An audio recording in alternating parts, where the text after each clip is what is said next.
السلام علیکم ورحمۃ اللہ وبرکاتہ۔ بسم اللہ الرحمن الرحیم والصلاة والسلام علی رسولہ الکریم وعلی آلہ واصحابہ اجمعین، اما بعد۔ میرے محترم بھائیوں اور بہنوں، رمضان المبارک کا رحمتوں والا برکتوں والا مہینہ چل رہا ہے۔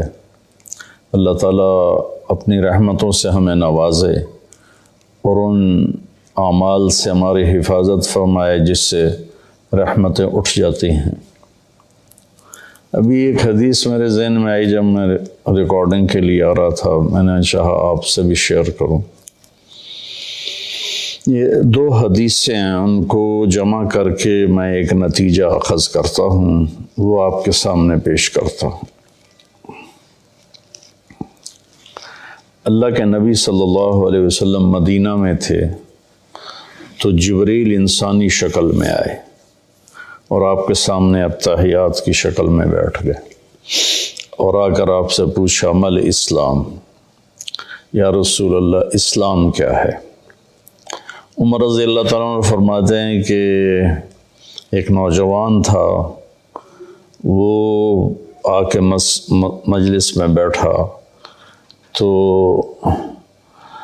شدید و بیاض الثياب و شدید و سواد الشعر لا يرى عليه اثر السفر ولا يعرفه منا احد۔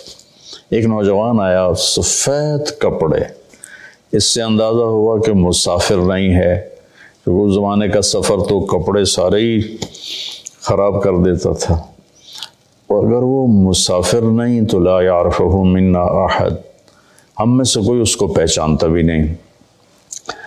اور آ کر وہ آپ کے سامنے اتحیات کی شکل میں بیٹھا اور اپنے ہاتھ یہاں رکھ لیے، اور اگر آپ سے کہتا مل اسلام، یا رسول اللہ اسلام کیا ہے؟ تو آپ نے فرمایا شہادت لا الہ الا اللہ محمد رسول اللہ و اقام الصلاۃ و ایتاء الزکاۃ و صوم رمضان وحج البیت من استطاع الیہ سبیلا۔ کا اسلام یہ ہے کہ کلمہ شہادت کی گواہی دینا، لا الہ الا اللہ محمد رسول اللہ، میں گواہی دیتا ہوں اللہ کے سوا کوئی عبادت کے قابل نہیں، اور محمد صلی اللہ علیہ وسلم اللہ کے رسول ہیں، اور 5 وقت نماز پڑھنا اور زکوٰۃ ادا کرنا جو مالدار لوگ ہیں، اور رمضان شریف کے روزے رکھنا، اور جس کے پاس ہمت ہو پیسہ ہو تو وہ اس پر حج بھی فرض ہے۔ یہ 5 باتیں آپ نے بتائیں تو وہ کہنے لگا صدقتا، سچ کہا آپ نے۔ تو عمر رضی اللہ عنہ فرماتے ہیں کہ ہمیں بڑی حیرت ہوئی، یسألو یصدقہ، کہ سائل بن کے سوال بھی کرتا ہے اور پھر آگے یہ بھی کہتا ہے آپ نے ٹھیک کہا۔ پھر اس نے پوچھا مل ایمان، یا رسول اللہ ایمان کیا ہے؟ تو آپ نے فرمایا ان تؤمن باللہ و ملائکتہ و کتبہ و رسلہ و بالبعث بعد الموت۔ ایمان یہ ہے کہ تو اللہ پر ایمان لائے، اس کے فرشتوں پر، اس کی کتابوں پر، اس کے رسولوں پر، اور موت کے بعد اٹھائے جانے پر، کہ موت کے بعد ایک زندگی ہے جس میں فیصلہ ہوگا اچھے اور برے کا۔ کہنا صدق تھا، آپ سچ کہتے ہیں یا رسول اللہ۔ حدیث تو آگے بھی چلتی ہے، تو خیر وہ بھی بتا دیتا ہوں، بڑی اہم ہے۔ متی تقوم الساعہ، یا رسول اللہ قیامت کب آئے گی؟ تو آپ نے فرمایا مل مسئول عنہا بعلم من السائل، میرے دوست یہ دنیا میں کسی کو نہیں پتہ سوائے اللہ کے کہ قیامت کب آئے گی۔ تو کہنے لگا اخبرنی عن اماراتها، مجھے اس کی نشانیاں بتائیں۔ تو آپ نے ارشاد فرمایا کہ ان تر الحفاة الرعاة العالة رعاء الشاء يتطاولون في البنيان وان تلد الامة ربتها۔ تو آپ نے 2 نشانیاں بتائیں۔ فرمایا جب تو دیکھے عرب کے بدو ننگے پیر چلنے والے اور بکریاں چرانے والے بڑی بڑی بلڈنگوں کے مالک بن جائیں اور ایک دوسرے کے ساتھ مقابلہ کریں، میری بلڈنگ کی منزلیں زیادہ ہیں، اس کی کم ہیں، اس کی کم ہیں، میری زیادہ ہیں۔ ایک یہ بتائی، اور دوسری یہ بتائی جب تو یہ دیکھے کہ بیٹیاں بھی ماؤں کو ذلیل کرنے لگ جائیں یہ خاص طور پر بیٹی کا ذکر کیا کہ بیٹے عام طور پر زیادہ سرکش ہوتے ہیں اور بیٹیاں اکثر دھیمے مزاج پر ہوتی ہیں، ماؤں کا ساتھ دیتی ہیں. تو آپ نے فرمایا خاص طور پر جب بیٹیاں بھی ماؤں کو ذلیل کریں. جب بھی میں حدیث بیان کرتا ہوں تو مجھے ایک واقعہ یاد آ جاتا ہے. ایک بیٹی اپنی ماں سے کہہ رہی تھی بھونک نہیں، بھونکو مت، بھونک نہیں. وہ ہماری زبان میں تھی بھونک نہیں. اور اس کی ماں کچھ بھی نہیں کہہ رہی تھی، صرف اس کے خاموش آنسو ایسے بالکل لڑیوں کی طرح بہہ رہے تھے ایسے ایسے ایسے ایسے ایسے. تو آپ نے فرمایا جب ماؤں کی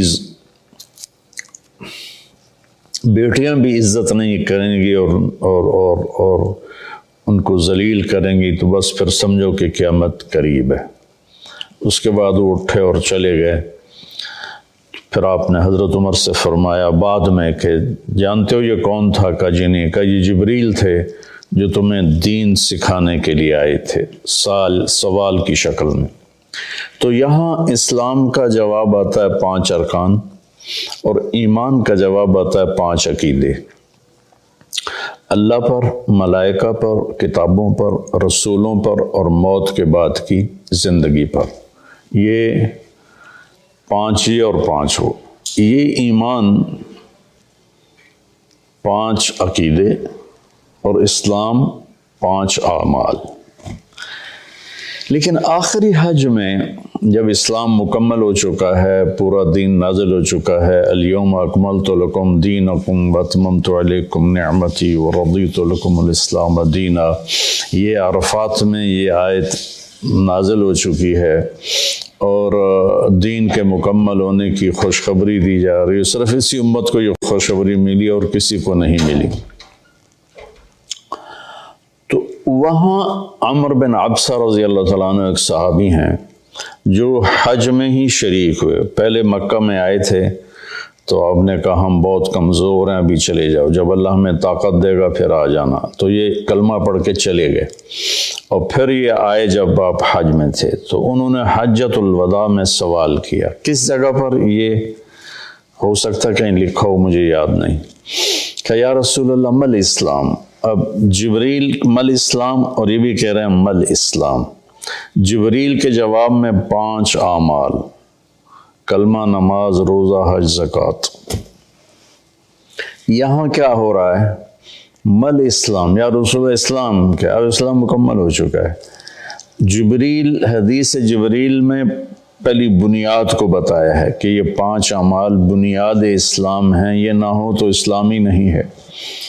اب یہاں اس کی آخری چھت کو بتایا جا رہا ہے کہ چھت جو مکمل ہوتی ہے تو گھر کہلاتا ہے. چھت نہ ڈالی گئی ہو تو گھر نہیں ہوتا، رہنے کے قابل نہیں ہوتا، نہ خود رہ سکتا ہے مالک، نہ کسی کو بلا سکتا. جب وہ چھت ڈال لیتا ہے تو خود بھی رہتا ہے، مہمانوں کو بھی بلاتا ہے. تو اب یہ جو حدیث پاک ہے نا، یہ اسلام کی آخری چوٹی کو بتا رہی ہے. وہ کہتا ہے مل اسلام. ایک اس قسم کا سوال ہے، جواب 2 ہیں. آپ نے کہا اطعام الطعام ولین الکلام. اسلام ہے کھانا کھلانا اور میٹھا بولنا. سبحان اللہ. اللہ تعالیٰ کو سخاوت پسند ہے. سخی سے اللہ کو پیار ہے، چاہے وہ فاسق ہی کیوں نہ ہو. اور بخیل سے اللہ تعالیٰ کو پیار نہیں ہے، چاہے وہ تہجد گزار ہی کیوں نہ ہو.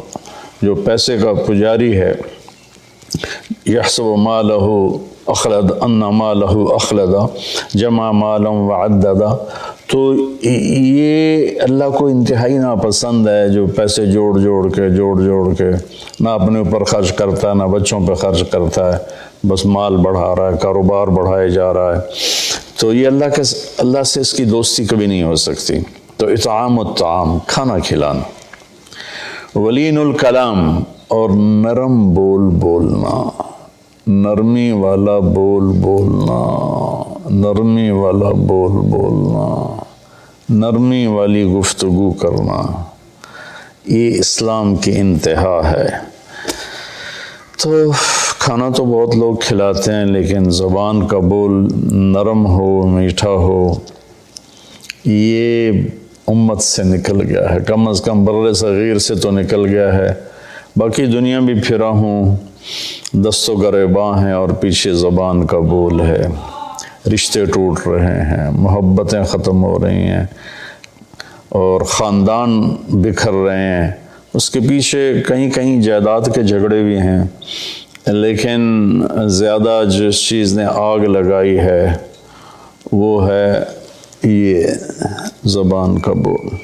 میرے نبی نے حضرت معاذ بن جبل رضی اللہ عنہ سے فرمایا، معاذ تمہیں ساری شریعت کا خلاصہ بتاؤں؟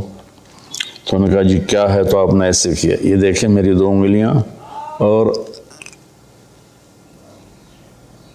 یوں زبان کو اس طرح کر کے پکڑا، ایسے نہیں پکڑا، ایسے پکڑا، ایسے کہ غلط بول پر اس کو کاٹ دو، نفرت والے بول پر اسے کاٹ دو، دل دکھانے والی بات پر اسے کاٹ دو، چپ ہو جاؤ، خاموش ہو جاؤ۔ خاموشی بہت بڑا عمل ہے۔ ہم بچوں کو بولنا سکھاتے ہیں نا، بڑوں کو چپ رہنا سیکھنا چاہیے۔ لقمان علیہ السلام کا فرمان ہے، بیٹا میں چپ رہنے پہ کبھی نہیں پچھتایا، میں جب بھی پچھتایا اپنے بول پہ پچھتایا۔ تو بھائیو، اللہ تعالیٰ ہی کرے گا میری آواز کتنے لوگ سن لیں گے، 1 لاکھ 2 لاکھ، تو 22 کروڑ عوام کا مسئلہ ہے۔ اور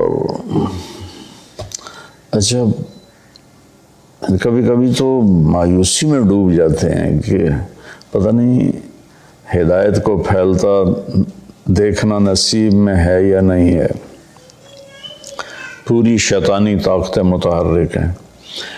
تو پھر وہ پوچھتا ہے مل ایمان، ایمان کیا ہے؟ اب جبریل نے بھی پوچھا تھا مل ایمان، تو اپنے 5 عقیدے بتائے، اللہ پر، کتابوں پر، ملائکہ پر، رسولوں پر، آخرت پر۔ اب یہاں آپ نے عقائد نہیں بتائے، وہ ابتدائی بات تھی، یہ انتہائی بات ہے۔ انہوں نے کہا مل ایمان، یا رسول اللہ ایمان کیا ہے؟ تو آپ نے فرمایا الصبر والسماحہ، ایمان ہے صبر کرنا اور معاف کرنا۔ یہ دونوں چیزیں بھی ختم ہو چکی ہیں۔ صبر ایمان کا لازمی جزو ہے، اور ہر ایمانی صفت کا لازمی جزو ہے۔ ایک دفعہ میں نے قرآن سے دیکھا تو کوئی ایمانی صفت ایسی نہیں جس کے ساتھ اللہ نے صبر کو ذکر نہ کیا ہو۔ صبر ہمارے ایمان میں ایسے ہے جیسے ہمارے جسم میں خون ہے، خون نکال دو آدمی مر جاتا ہے، یا پانی ہے، پانی نکال دو تو آدمی مر جاتا ہے، جو زیادہ ڈائریا بڑھ جائے تو اس سے موت واقع ہو جاتی ہے۔ تو جس ایمانی صفت سے صبر نکل جاتا ہے وہ صفت ڈیڈ ہو جاتی ہے۔ تو بھائی وہ صبر کر، قیامت کے دن اعلان ہوگا فَلْيَكُنْ مَحْلُ الصَّبْرِ، صبر کرنے والے کھڑے ہو جاؤ۔ تو ایک چھوٹی سی جماعت کھڑی ہوگی، انہیں کہا جائے گا جاؤ جنت میں۔ ابھی حساب شروع نہیں ہوا ہوگا کہ وہ جنت کی طرف چلیں گے، تو فرشتے سامنے آ جائیں گے، وہ بھی اللہ کی منشا کہ ان کا مقام کو دکھانا چاہتے ہیں۔ وہ کہیں کدھر جا رہے ہو؟ کم جنت میں، کبھی حساب تو شروع ہوا نہیں۔ وہ کہیں گے ہمارا حساب ہے ہی نہیں۔ فرشتے پوچھیں گے تو تم کون لوگ ہو؟ کہیں گے ہم صبر والے ہیں، اس میں مرد اور سارے شامل ہوں گے۔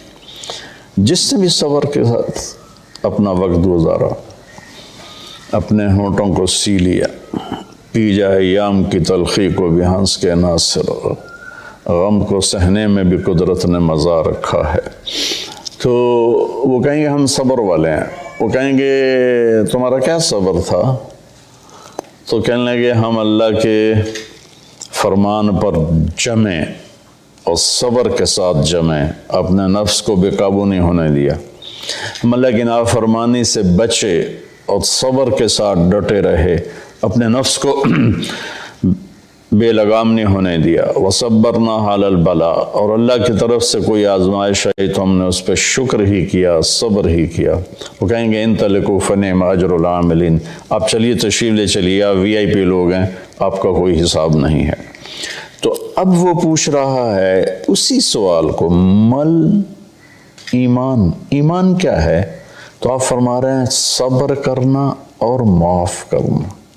معاف کرنا بھی ہمارے معاشرے میں کوئی نہیں، ہمارے ماحول میں کوئی نہیں۔ دشمنیاں چلی آ رہی ہیں، خاندان مٹ گئے، دونوں طرف فریقین قتل ہو نسلیں مٹ گئیں، لیکن جھکنے کے لیے کوئی بھی تیار نہ ہوا۔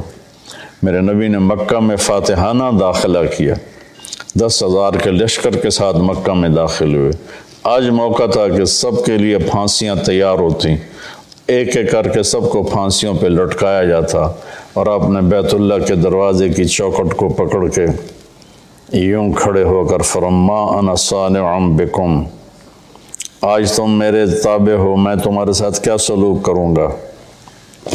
تو سہیل بن عامر رضی اللہ تعالیٰ عنہ ابھی ایمان نہیں لائے تھے، اس موقع پہ ایمان لائے، کہنے لگے کریم ابن کریم، آپ بڑے کریم ہستی ہیں، کریم کی اولاد ہیں، یعنی آپ بڑے عالی اخلاق والے ہیں، عالی اخلاق والے کی اولاد ہیں، ہمیں خیر کی ہی توقع ہے۔ تو آپ نے فرمایا انتم الطلقاء اذهبوا انتم الطلقاء لا تثریب علیکم اليوم۔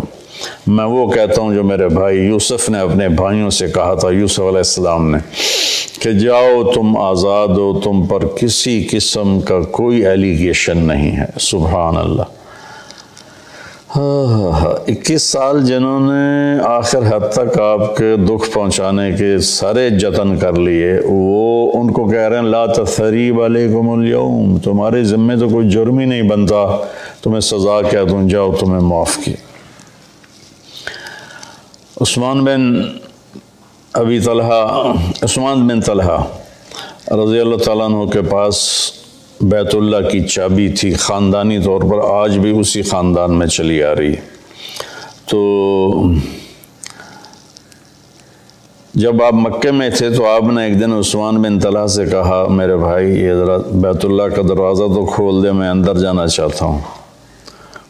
اس نے اتنی بری طرح آپ کو ڈانٹا اور اتنی بری طرح آپ سے پیش آیا، لیکن آپ کے ماتھے پر ذرا بل نہیں پڑا۔ آپ نے کہا اچھا چلو، وہ کیا دن ہوگا جس دن یہ چابی میرے ہاتھ میں ہوگی، میں جسے چاہوں گا دوں گا۔ وہ کہنے لگا وہ دن قریش کبھی نہیں دیکھیں گے۔ جب مکہ فتح ہوا تو آپ نے عثمان بن طلحہ کہنے لگے آج میں تو قتل کر دیا جاؤں گا، تو وہ چھپ گئے۔ تو آپ نے حضرت علی رضی اللہ تعالیٰ عنہ علیہ السلام کو فرمایا کہ جاؤ اور عثمان کو پکڑ کے لاؤ۔ تو ان کو ڈھونڈتے ایک جگہ مکہ چھوٹا سا تھا، ایک جگہ چھپے ہوئے تھے، وہاں سے ان کو پکڑا، ان کے ہاتھ مروڑ کے چابی ان سے چھینی، اور چابی اور ان لے کر حاضر ہو گئے اور چابی آپ کو پیش کی۔ تو حضرت عباس رضی اللہ عنہ چچا پاس کھڑے تھے، کہنے لگے یا رسول اللہ اب چابی ہمارے خاندان میں کر لیں، ہم حاجیوں کو پانی پلانے کا کام بھی کرتے ہیں، بنو ہاشم کا خاندانی یہ ان کی ذمہ داری تھی حاجیوں کو پانی پلانا، زمزم سے پانی کھینچ کر۔ تو انہوں نے عرض کی یا رسول اللہ یہ بھی ہمیں دے دیں، چابی بھی ہمیں دے دیں تاکہ یہ دو قسم کی نعمتیں ہمیں حاصل ہو جائیں، بیت اللہ کی برکتیں۔ آپ نے حضرت عباس کو کوئی جواب نہیں دیا، آپ نے چابی ایسے پکڑ کا عثمان یوں کھڑے ہوئے تھے، ایسے ان کا سر اوپر نہیں اٹھ رہا تھا، کہا عثمان، تو نے شرمندگی کی سا یوں سر اٹھایا، کہا یہ کیا ہے؟ وہ خاموش رہے، کہا دیکھیے وہ چابی ہے جو میں نے کہا تھا، وہ کیا دن ہوگا جب یہ میرے ہاتھ میں ہوگی، اور یہ لو میں تیرے ہاتھ میں پکڑا رہا ہوں، قیامت تک یہ چابی تیری نسل میں رہے گی، کبھی تجھ سے کوئی لے نہیں سکے گا۔ سبحان اللہ۔ اب اس کا سلوک دیکھیں اور اللہ کے محبوب کا سلوک دیکھیں، کتنا تضاد ہے، کتنا فرق ہے۔ تو عثمان رضی اللہ عنہ کی اولاد نہیں تھی، تو چابی ان کے بھائی شیبہ بن طلحہ کی طرف منتقل ہوئی، اور وہ چابی آج تک چلی آ رہی ہے شیبہ بن طلحہ رضی اللہ عنہ کی نسل میں۔ کچھ سال پہلے اس کے متولی تشریف لائے تھے، ایک نکاح میں نے پڑھایا تھا تو اس میں وہ شریک تھے، تو میں نے آدھا بیان عربی میں کیا، آدھا اردو میں کیا، اسی کا ترجمہ اردو میں یا اردو والے کا ترجمہ عربی میں کر کے بہت خوش ہوئے تھے، وہ بہت دعا دی تھی انہوں نے۔ تو آپ نے وہ چابی ان کے حوالے کی۔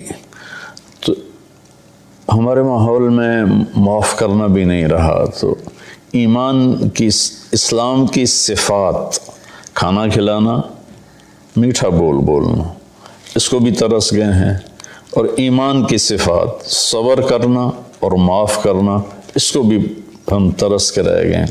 اس کے بعد اس نے پوچھا ای الاسلام افضل، سب سے اعلیٰ درجے کا اسلام کیا ہے؟